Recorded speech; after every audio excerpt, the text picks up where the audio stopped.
રહ્યા છો NN news. હું છું એન્કર અર્પિતા પટેલ. હવે જોઈએ અગત્યના સમાચાર.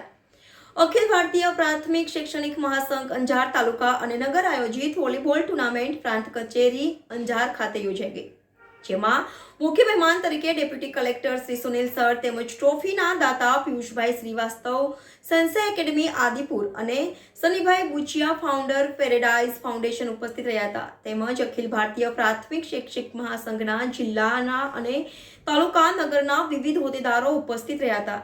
આ ટુર્નામેન્ટમાં અંજાર તાલુકાના શિક્ષક ભાઈઓ તેમજ અન્ય વિભાગના કર્મચારીઓ કુલ 12 ટીમોએ ભાગ લીધો હતો, જેમાં તુણા દેવળિયા ટીમ ફાઇનલમાં વિજેતા બની હતી. આ વખતનું આ બીજી વારનું ટુર્નામેન્ટ આયોજન હતું, જેને અંજારના તમામ સરકારી કર્મચારીઓએ બહોળો ઉત્સાહ દાખવી આવકારી હતી.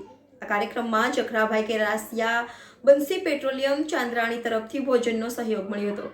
આ ટુર્નામેન્ટને સફળ બનાવવા માટે જે કોઈએ સહયોગ આપ્યો છે તે તમામનો અખિલ ભારતીય પ્રાથમિક શૈક્ષિક મહાસંઘ અંજાર તાલુકા અને નગરના હોદ્દેદારોએ ખૂબ ખૂબ આભાર વ્યક્ત કર્યો હતો, તેમજ મોમેન્ટો આપી સન્માનિત કર્યા હતા અને આગામી સમયમાં પણ સંગઠન આવા રચનાત્મક કાર્યક્રમો કરતા રહેશે એવી આપ સૌએ પ્રેરણા પૂરી પાડી છે એવી લાગણી વ્યક્ત કરી હતી, તેવું જિલ્લા પ્રચાર પ્રમુખ મહેશભાઈ દેસાઈની યાદીમાં જણાવેલ છે.